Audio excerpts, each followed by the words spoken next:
High বন্ধুরা, আজকে আমি আপনাদের সামনে একটি গুরুত্বপূর্ণ অঙ্ক শেয়ার করতে যাচ্ছি যা আপনাদের খুব উপকারে আসবে। বন্ধুরা, আজকের বিষয়বস্তু হচ্ছে বাইনারি যোগ। বন্ধুরা, আমরা আজকে 5 লাইনের বাইনারি যোগ কীভাবে খুব সহজে করতে হয় তা আপনাদের সামনে উপস্থাপন করতে যাচ্ছি। চলুন বন্ধুরা, শুরু করা যাক। বন্ধুরা, আমরা জানি বাইনারি সংখ্যা পদ্ধতিতে 0 এবং 1 এই দুইটি অঙ্ক ব্যবহৃত হয়। তাই বাইনারি সংখ্যা পদ্ধতিতে বেজ বা ভিত্তি হলো 2। তার বেজ বা ভিত্তি হচ্ছে 2। বন্ধুরা, আমরা স্বাভাবিকভাবে প্রথমে যোগ করব। অঙ্কটিতে আমরা দেখো 1 2 3 4 5 যোগ করলে হয় 5। 5 থেকে আমরা 2 বিয়োগ করব, কেননা 5 বাইনারি সংখ্যা পদ্ধতিতে ব্যবহার হয় না। তাই 5 থেকে 2 বিয়োগ করলে হয় 3। বন্ধুরা, 3ও কিন্তু বাইনারি সংখ্যা পদ্ধতিতে ব্যবহার হয় না, তাই 3 থেকে আবার আমরা 2 বিয়োগ করব, থাকে 1। এই 1 সংখ্যাটা কিন্তু বাইনারি সংখ্যা পদ্ধতিতে ব্যবহার হয়, তাই আমরা 1 বসাই দিলাম। এখন বন্ধুরা, ক্যারি কত থাকে দেখতে পাচ্ছি, আমরা 2 বিয়োগ করেছি 2 বার, একবার 2 বার। তাহলে এক্ষেত্রে ক্যারি হবে 2, ক্যারি বা হাতে থাকবে 2। এই ক্যারি হাতে 2 আমরা পরের লাইনে যোগ করে দেব। 1 2 3 4 আর ক্যারি থেকে 2 হয় 6। 6 থেকে আমরা 2 বিয়োগ করব, কেননা 6ও কিন্তু বাইনারি সংখ্যা পদ্ধতিতে ব্যবহৃত হয় না।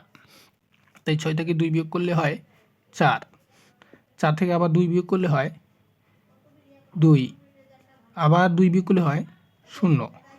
কারণ যতক্ষণ পর্যন্ত না 0 হবে ততক্ষণ পর্যন্ত আমরা বিয়োগ করতে থাকব, অর্থাৎ শেষে 0 অথবা 1 আসবে। তাহলে এক্ষেত্রে আসে 0। তাহলে কয়বার আমরা বিয়োগ করেছি ভিত্তি বা বেজ? 2 বার, না 3 বার, 3 বার। 1 2 3, 3 বার বিয়োগ করেছি, তাই এখানে হাতে বা কেড়ে থাকে 3। তাহলে এখানে 3 যোগ করব পরের লাইনে, 1 2 3 আর হাতে বা কেড়ে 3, আবার হয় 6। 6 থেকে আবার 2 বিয়োগ 4 হয়, 4 থেকে আবার 2 বিয়োগ হয় 2, 2 থেকে আবার 2 বিয়োগ হয় 0। এক্ষেত্রেও হয় 0। এক্ষেত্রে আবার কেরি হয় কত? 1 2 3, 3 বার 2 বিয়োগ করেছি। তাহলে 3 পরের লাইন যোগ হবে 1 2 3 আর কেরি 3 হয়, আবার 6 হয়। 6 থেকে আবার আমরা সেম পদ্ধতিতে 2 বিয়োগ করবো, হয় 4। 4 থেকে আবার 2 বিয়োগ হয় 2, 2 থেকে আবার 2 বিয়োগ 0। তাহলে এই ক্ষেত্রেও হয় 0। কেরি কত থাকে? 1 2 3, আবার কেরি থাকে 3। 3 আর 1 4। 4 4 থেকে আবার 2 বিয়োগ করলে হয় 2, 2 থেকে আবার 2 বিয়োগ করলে হয় 0। তাহলে হয় এখানেও 0। কেরি কত থাকে? 1 2।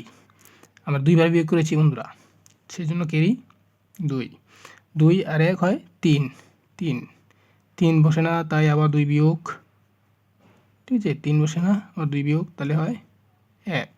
তাহলে এখানে হবে কত? 1 1। আর কেরি কত? 1, কেরিটা এখানে বসে যাবে। তাহলে এই হচ্ছে বন্ধুরা এই অঙ্কের সমাধান। বন্ধুরা, এভাবেই খুব সহজ পদ্ধতিতে আমরা সব অঙ্ক করতে পারি। বন্ধুরা, ক্লাসটি ভালো লাগলে লাইক এবং শেয়ার করুন এবং সবাইকে জানার সুযোগ করে দিন। ভালো থাকবেন।